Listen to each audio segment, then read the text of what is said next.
Bonsoir Patricia. On a senti beaucoup de ferveur autour de la venue du pape à Marseille. Quelle est l'ambiance aux abords du stade Vélodrome et plus généralement dans la ville? Alors dans la ville, c'est surprenant. On a l'impression de. J'étais au Portugal cet été pour les JMJ. Alors on a à peu près la même chose. L'âge moyen est un peu monté, il faut le dire, bien sûr, mais c'est vrai que ça ressemble à des JMJ. Beaucoup de présence policière à Marseille. Grosse organisation. Le cardinal Aveline a fait ça de main de maître. Et franchement, voilà, c'est une belle fête. Et c'est surtout ça que j'aimerais relancer parce qu'on entend beaucoup dans les médias. C'est devenu une visite qui est très politique. On parle beaucoup de migrants et c'est normal. On parle de la Méditerranée, mais on oublie un petit peu dans les médias de parler de la ferveur qu'il y a autour.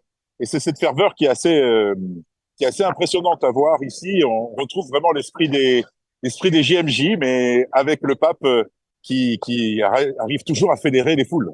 Et avec la messe aujourd'hui au stade Vélodrome, il y a eu aussi un temps de réflexion, d'échange dans la matinée.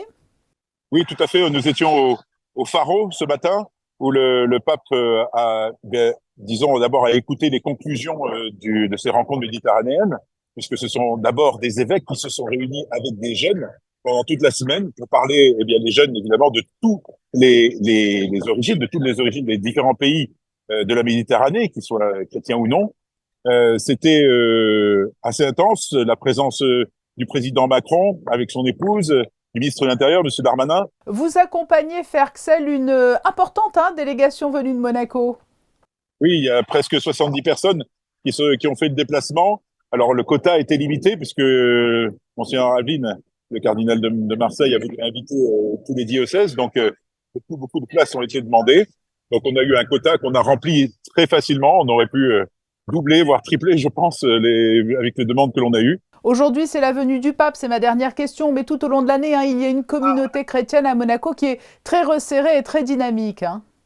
Oui, complètement. Et ce sont ces moments forts. Je parlais des Journées mondiales de la jeunesse pour les jeunes. On a eu une soirée de retour, une soirée ouverte à tous les jeunes de Monaco le week-end dernier. Et on a vu la ferveur des jeunes. Ils ont témoigné d'une expérience incroyable qu'ils ont vécue, de leur foi aux Journées mondiales de la jeunesse au Portugal.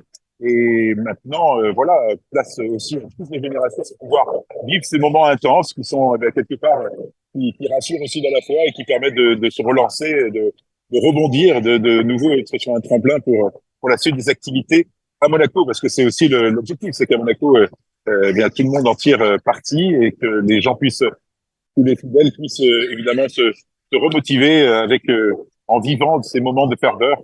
Voilà, je parlais des jeunes, et c'est vrai que c'est super. On voit de belles histoires et on voit de nouvelles aventures se créer dans le diocèse, et c'est tous ensemble, que ce soit avec les différents mouvements et associations. Et ça, c'est vraiment super.